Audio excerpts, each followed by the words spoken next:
Quem olhar para essas estatísticas da final, com 22 finalizações do Palmeiras contra 3 do Corinthians, 7 defesas do Hugo Souza, quase o quíntuplo de escanteios, vai pensar, pô, resultado injusto, né? O Palmeiras amassou e merecia vencer. Só que eu discordo e tenho meus argumentos para isso. Vem comigo.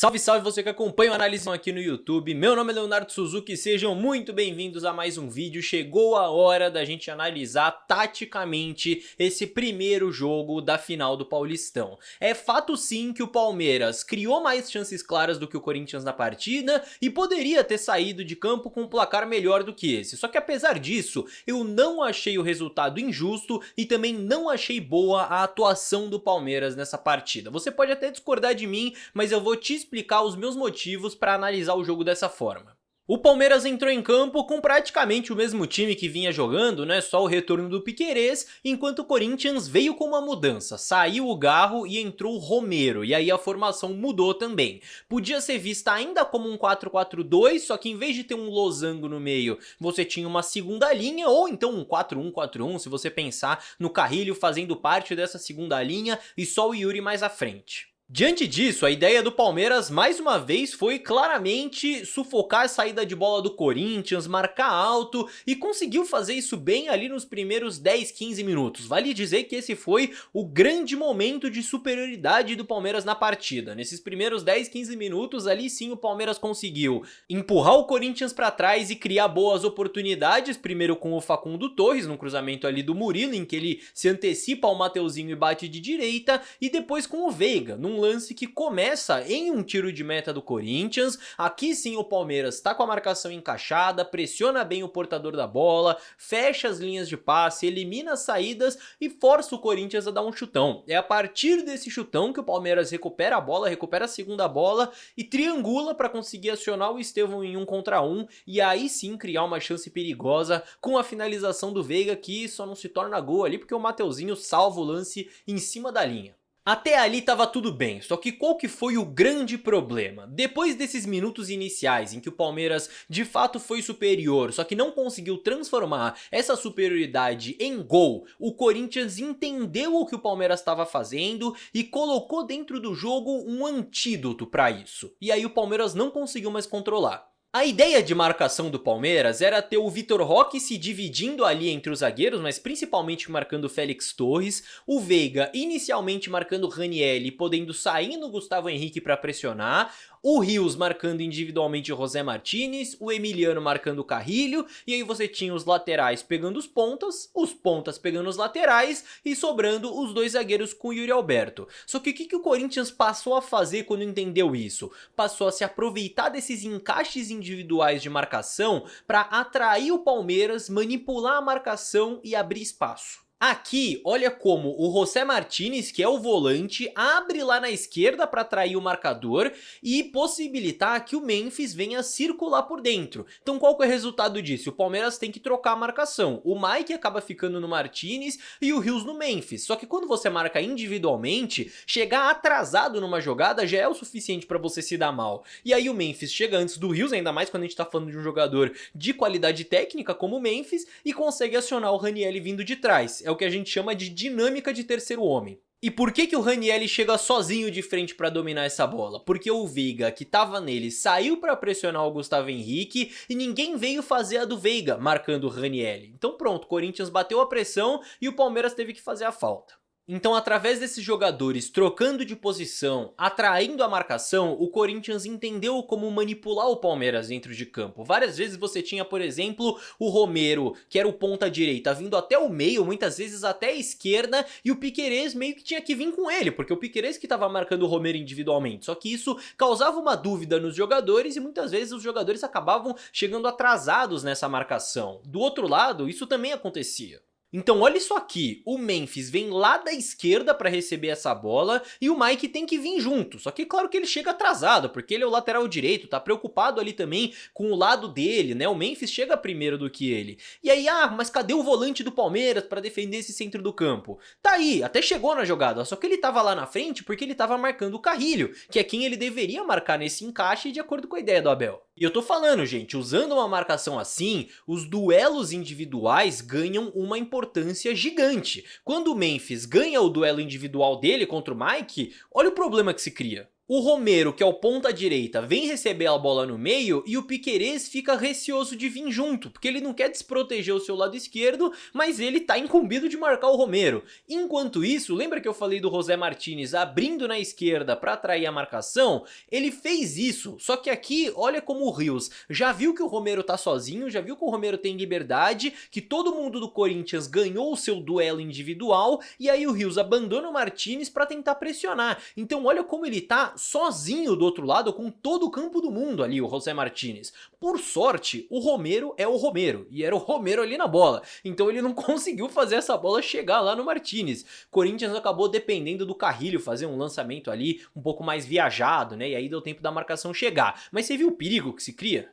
E aí eu lembro vocês de que o jogo de futebol, ele é cíclico, ele tem fases cíclicas que se repetem, ou seja, a maneira com que você defende influencia diretamente na maneira com que você ataca, e a maneira com que você ataca influencia a maneira com que você defende. E se defensivamente o Palmeiras tinha um desenho de marcação bagunçado por essas movimentações, né, bagunçado no sentido de que o lateral direito muitas vezes estava no meio, o volante estava na ponta, enfim, mesmo recuperando a bola, o time não estava organizado para atacar, não estava pronto para atacar quando recuperava. E mesmo quando estava organizado para atacar, estava bem mais ou menos também. Olha nesse lance como fica claro como muitas vezes o Palmeiras estava partido em dois. Você tinha zagueiros, laterais e o Emiliano para fazer essa saída, um rombo no meio e o resto todo lá na frente esperando a bola. O Rios correu para frente, o Veiga tendo que esperar nas costas dos volantes, os pontas abertos. Só que como é que faz para a bola chegar lá, minha gente? Contra o São Paulo na semifinal, o Palmeiras já tinha feito uma partida insuficiente do ponto de vista ofensivo. Eu tinha comentado isso numa outra análise aqui no canal.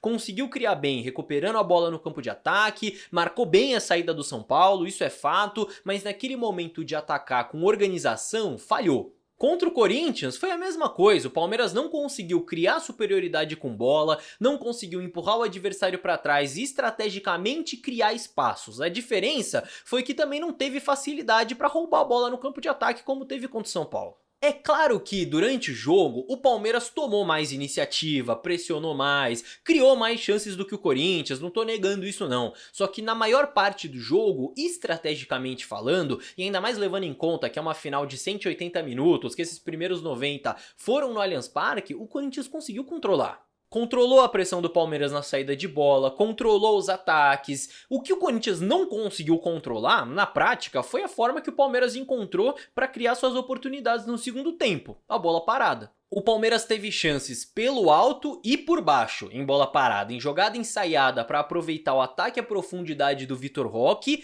numa boa defesa que o Hugo Souza faz, mas também em cruzamentos tanto para o Mikael quanto para o Murilo, sendo que a melhor chance pelo alto foi de fato para o Mikael, né? Mas o Corinthians tem problemas para defender essas bolas paradas, a gente falou aqui no canal, falamos em uma outra análise, e isso é uma coisa que vale a pena o Palmeiras insistir pro jogo de volta também, tá? É um bom caminho para fazer o gol. O problema é esse ser o único caminho e você ainda desperdiçar as chances que você cria dessa forma.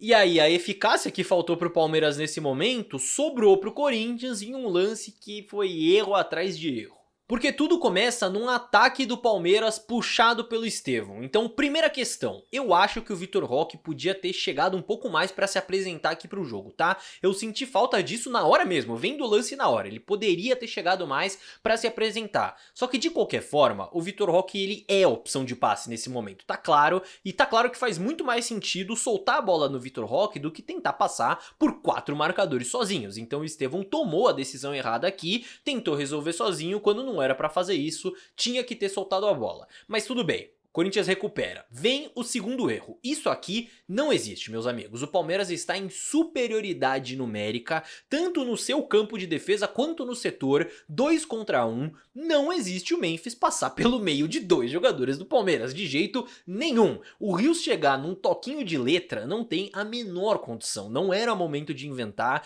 Vejam como ele podia simplesmente proteger a bola, se colocar entre o Memphis e a bola, e ali era questão de roubar de forma limpa e armar o ataque do Palmeiras. Na pior das hipóteses, bicar a bola para lateral. Na pior das hipóteses, mas ajeitar de letra não dava. E aí chegamos a mais um erro, dessa vez na abordagem do Mikael na marcação, porque o certo aqui já seria proteger o gol primeiro. Sabendo que o Yuri Alberto é destro, ainda mais, o Mikael tinha que ter fechado o corredor central e induzido o Yuri a ir pro fundo, a ir por fora, para mais longe do gol e pro lado da sua perna mais fraca, que era a perna esquerda. Em vez disso, o Mikael se posiciona protegendo o espaço do fundo e dando pro Yuri a perna boa e o ângulo para bater. Então, mais um erro aqui. E pra fechar, eu acho que não foi uma bola indefensável não, tá? É difícil falar em falha do Everton depois de tudo que eu falei até aqui no lance, mas eu não achei uma bola indefensável.